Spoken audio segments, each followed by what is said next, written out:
Hello and happy Tuesday. Around this time last year, Dick Harpootlian and Jim Griffin were putting the finishing touches on their plan to get Alex Murdaugh a new murder trial. It is so weird to think about how sure they were that Colleton County Becky Hill's disaster of a book launch was going to convince the world that Alex was done dirty by the legal system. In my opinion, the government might have made a mistake by saying that this 40-year sentence, and I say the government, maybe it was Judge Gergel who said this, was a backstop to his state sentence, because that's what Jim seems to be glomming onto, was that they're now trying to convert that into the federal government is punishing him for the murders. Mandy, do you think that that's what they meant by that?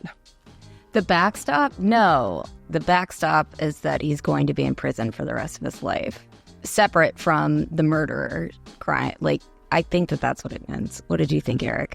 I absolutely agree with you, Mandy. I think it was designed that irrespective of what happens in the murder case, the financial crimes were enough to land him in prison for the rest of his life, both on the state and federal level. And they were not pleading guilty to the same exact crimes. They were different. And so I think Judge Gergel and Judge Newman were moved by the fact that they wanted to make sure that he spent the rest of his life, natural life, in prison for these financial crimes because, as Judge Gergel said, they were so unique in scope that he could not find any lawyer that had done this to so many different clients to this extent. And so that's why this was an outlier, and that I think both of them wanted the financial crimes to stand on their own and had nothing to do with the murder case.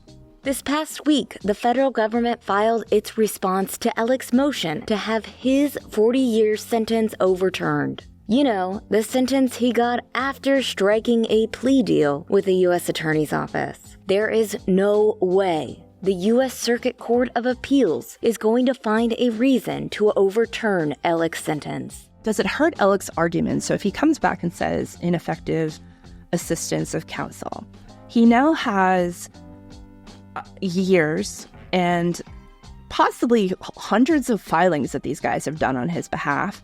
Thousands of hours, I would imagine, have been spent on his cases.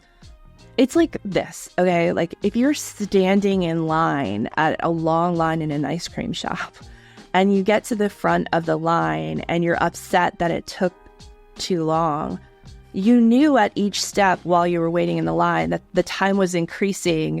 So when you get to the front of the line, you're realizing, like, I've been here for 40 minutes. And it's like, well, you saw the line. So, like, for Alex in this case, like, at what point is it on him that he's allowed these people to represent him? For, right. Like, you saw the failures. They failed there, they failed there, they failed there, they failed there, just tripping over their... Plus, he's a lawyer. Plus, he's a lawyer. So how can he make that argument in a phrase? Plus, he's a lawyer. Plus, he's a man who pled guilty in not only state court, in federal court. He admitted to his crimes under oath at the murder trial. So there's so many different places that these judges can look at where he admitted to his crimes. In the sentencing in state court in November of 23, he got up and he said, you know, to my victims, I did this to you. I'm so sorry. I want to make amends. I'm accepting responsibility. How many different times do you say, I want to accept responsibility? But is it only accepting responsibility if I get the sentence I want? Yeah, I'm not going to accept responsibility if you give me a sentence I don't want. Right. It's all symbolic and means nothing. And I think that that's not just Alec out there. I think we're dealing with that on just... It's being called out more, I think, across the nation. And I think people are fed up with that kind of behavior. That's why we use terms like gaslighting and narcissism way more than we ever did, because it's a sort of categorized behavior that we're sick of.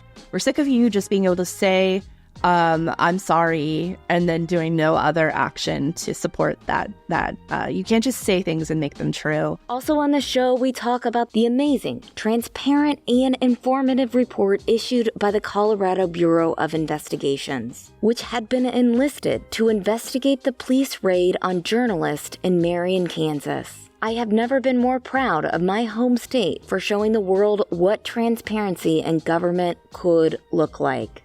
So the conclusion of the report is the newspaper did nothing wrong. This entire raid was based upon the fact that whether or not the newspaper illegally obtained records of somebody's driver's license that is a local businesswoman. And honestly, the whole thing kind of reads like a perfect story of small town corruption, because the story that they laid out was very, very well done. And as somebody who has reported on small town politics and how things work in towns like Marion, Kansas, it's just dead on. Like it could, Liz, as we always talk about, it could make like a really good like corruption musical. So they concluded that the newspaper did nothing wrong, and B, they concluded that the police chief should be charged with obstruction of justice, which is amazing. It's amazing for us to hear as people, and he has not been charged yet, but he is anticipating.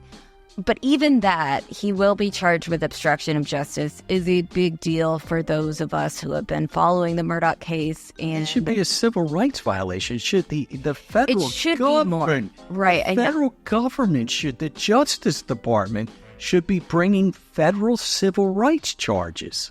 Let's get into it.